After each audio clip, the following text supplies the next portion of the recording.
Hello, everybody. Welcome to TCOM 101. I'm Dr. Mike.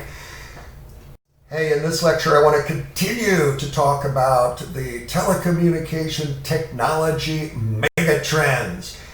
Now, we've got several more trends to talk about in this video. One of the most powerful trends around us with huge consequences is the rise of personalization or individualization or customizable media. We'll be talking a lot more about this important trend and its incredible consequences.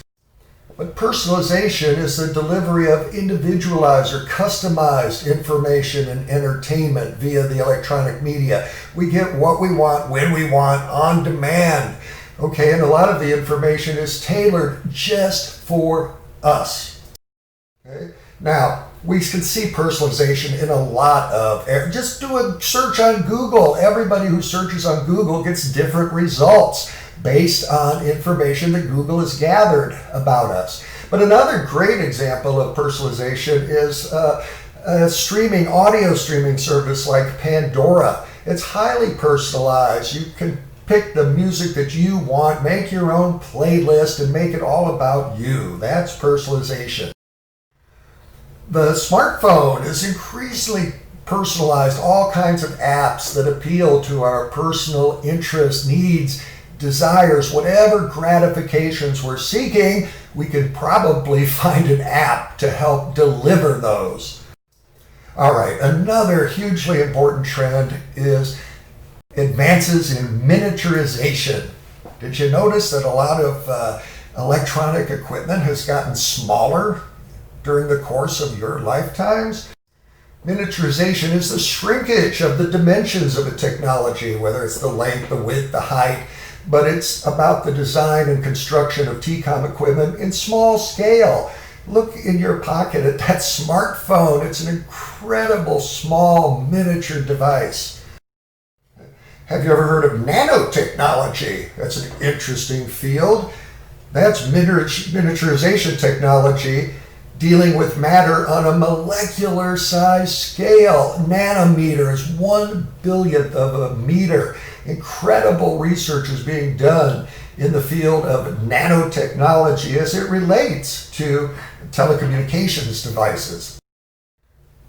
Okay, a good example of a miniaturization would be all the wearable technology that's emerged, like the smartwatches and the Fitbits. Wearable technology, it's a category of technology devices that can be worn and often include tracking information, a lot of it related to health and fitness, like the Fitbit. Wearable technology can appear in any form: a hat, a coat, a baby's onesie, okay, a ring, a necklace, a hearing aid, a set of headphones. Many examples of wearable technology. All right, let me talk for a few minutes about advances in screen resolution, because we've seen incredible developments in this area within the last decade, and advances are occurring right now in screen resolution. All right, well, what is resolution? It's really the clarity of the picture displayed in a video screen. How vivid, sharp is the picture? Okay? High resolution is a sharp, clear picture. Okay, now the form of this that most of us use and we're familiar with is something called high definition TV. It's one mode of digital television and one flavor of extreme high definition resolution. So it's a nice wide screen picture with a lot of pixels or picture information. A lot of us know this is 1080, okay? It has up to 1,080 lines of resolution. All right, Blu-ray, that's a high resolution format for the optical disc.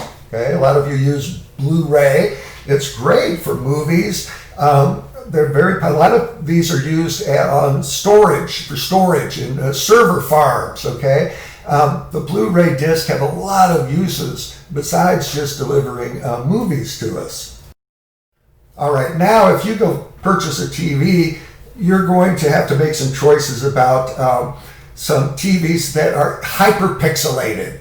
They're called and marketed or branded as Ultra HD. This is the latest form of resolution in the consumer marketplace.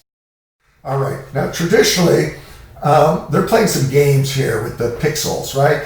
Traditionally, the industry measures a TV resolution by the vertical pixel count, okay? In other words, how many horizontal lines of resolution can the screen generate? And so the aspect ratio of a TV, it's the width times the height. So 1080 is marketed as 1080, okay? But for 4 and 8K resolutions, we've switched to the first number, the horizontal measurement, because it's a larger number, I suppose. But anyway, 4K resolution is really 3840 by 2160 pixels, okay? And 8K resolution is even more hyperpixelated.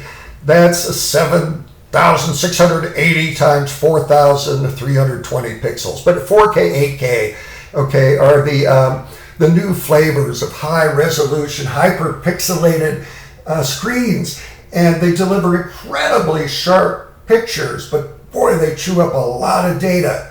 Okay? And there isn't, a huge amount of content available yet for 4K and 8K, but it's starting to emerge and emerge rapidly.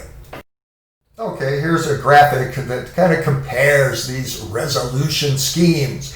Everything from standard definition, which is 480p, up through 720, which is considered high definition. 1080, also considered high definition. But then we got 4K, and then look at 8K resolution, really hyperpixelated. Lots of picture elements. And the more picture elements, the higher the resolution. All right, and it's not just about more pixel, but how about better pixels? All the new TV sets have something called HDR, High Dynamic Range, and it's a technology that allows the display of a wider, richer range of colors, brighter colors, more vivid colors. Okay, so if you buy a TV, make sure you get this feature, High Dynamic Range. Now, what about this idea of fidelity? You've probably heard of this. Hi-fi, stereo systems, high fidelity. What is fidelity? Well, you can use this for audio and video, but we really use the term in the world of audio, fidelity. Fidelity is the accuracy with which the electronic system reproduces the sound or the image of its input signal. So, how well does the original sound match to the sound that's actually coming out of the speakers at the end of the process? If there's a high level of agreement between these sound qualities, then you have high fidelity. Right? Radio, over-the-air radio, not internet, that's already digital, internet radio, but over-the-air AM and FM radio is slowly shifting to digital and a higher fidelity form of broadcasting, although it's been very slow to emerge in the consumer marketplace. And so far, it really has been a flop, but it's something called HD radio. And it's technology that's been around since, the beginning of the century. And it allows the terrestrial digital broadcasters to up the fidelity, the quality of their signals, and thousands of stations across the country are sending out a high HD radio signal, okay? All right, here's another important trend, the rise of portability. What's portability mean? It means we can have these miniaturized devices and we can carry them around with us easily from location to location. Portability means that you can move from one location to the other, but still use the device. All right, so portability. You can haul the device anywhere and still use it. Now, there's a special kind of device, portability device that we want, and that's a small device that also is not only portable, but it also has connectivity. So this is the big growth that we've seen. It's the growth of wireless and mobile communication. Here we're talking about things like the rise of the smartphone. All right, mobility means not only can you haul the device around anywhere, but you can connect, you can take advantage, have access to this information service, the wireless networking infrastructure. Now, there's all kinds of cool flavors of Wi-Fi that we use and that are emerging. Wi-Fi or wireless fidelity is a nice short form of connectivity. Allows you to connect to the internet from all kinds of locations without wires as long as you're close to a base station. A lot of us rely on Bluetooth, especially in the automobile, and with our wireless headphones and speakers. Bluetooth is a wireless technology that's real short distances, okay? But you can connect mobile devices via this incredible technology. Okay? Bluetooth speakers, I use them a lot. Okay, with some of the volunteer work I do at nursing homes. But these are great. I can connect these with my smartphone and Spotify, and I've got a party in my pocket as long as I've got a nice Bluetooth speaker. All right, have you ever heard of RFID? This is a technology that's used quite a bit, especially in corporate America and retail America. You may have ever opened up a book or something and found something that looked like what you're looking at on the screen here. That's a tag, radio frequency identification tag. And it uses radio frequencies to track things like people or inventory, objects, animals, wandering Alzheimer's patients. It's an interesting technology that you can use to identify where people are. All right. And then another interesting form of connectivity you may have heard of is something called NFC, near field communication. And that's a form of contactless communication between devices like smartphones and tablets. If you use this, you can share information very quickly between devices using near field communication. All right, let's talk about our cell phones. You remember third generation mobile phone technology?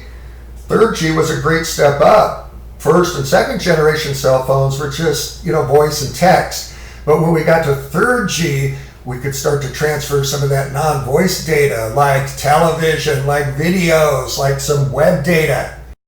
Then around 2009, we get LTE. It's long-term evolution. That's the marketing term for this standard that most of us still use today, okay, in mobile phone network technology. And it's marketed as 4G. 4G, the fourth generation of wireless standards. Most of us are using 4G. But, technology and connectivity and mobility and all of that are evolving quickly. So we need to talk a little bit about 5G. This is the latest version of wireless technology. I'm sure you've probably heard about this through advertisements and efforts to promote this technology. Well, what is it? It's the next generation, kind of the coming fifth generation of wireless broadband technology. It has much faster speeds than 4G. In fact, some flavors of it offer a super fast connection up to 1 gigabit per second, okay? And 5G is currently being deployed by the big cell phone companies across the country right now. Remember, if you get a 5G service, you not only have to pay for, the 5G connection, you'll have to get a new phone. Okay, 5G will require a brand new $1,000 plus smartphone.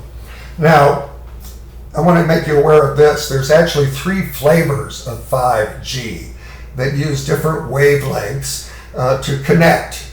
Okay, so we've got the millimeter wave, okay, a very high frequency wave, kind of a middle band 5G flavor, and then the low band version of 5G. And these all have different characteristics. Let's talk a little bit about the millimeter wave, because that sounds like the one you want, as long as it's a reliable service. But this uses real high frequency waves. And so it allows for super blazing fast connection that can reach, a gig. But the downside is that this high frequency struggles when trying to cover distances and penetrate buildings. It's got a very small coverage area, so it has to have a lot of different cell phone towers placed very close together. Okay, so it's blazing fast, but it's an easily obstructed signal. Now, low band is the other end of the extreme. Okay, it's almost kind of pretty close to 4G in many ways, but it could blanket huge areas, large areas of fairly reliable service, but it's got a lower speed. Okay, lots of range, but low speed, low band. There's a mid-band. That's kind of the middle ground of speed and, huge coverage. But mid-band is the middle area of 5G, faster than the low band and a little slower, but with more coverage than the millimeter wave. Okay, so 3 flavors of 5G. The phone companies all are experimenting with different combinations and varieties of 5G coverage. We'll just have to see how it emerges in the marketplace during the next couple of years. But it is the future for sure. Now I want to wrap up this discussion of the technology trends by asking you a question. Here's an Apple iPad, a powerful tablet computer, okay? And I'm sure you're familiar with these powerful tablet devices. Let me ask you a question. Of all those 13 megatrends that I discussed in this video and the previous one, the 13 megatrends I discussed, which ones are evident in this particular technology, the iPad? Which of the technology megatrends are evident? They're so obvious they want to reach out and smack you, okay? Things like miniaturization, connectivity. Which of the trends? Personalization? Which of the megatrends? Well, I'm going to give you the short answer. All of them, every single trend that I talked about is reflected in that device. All right? So these trends are part of our ecosystem now. And the more you understand these trends, I think the better handle you have on the TCOM landscape and the TCOM environment.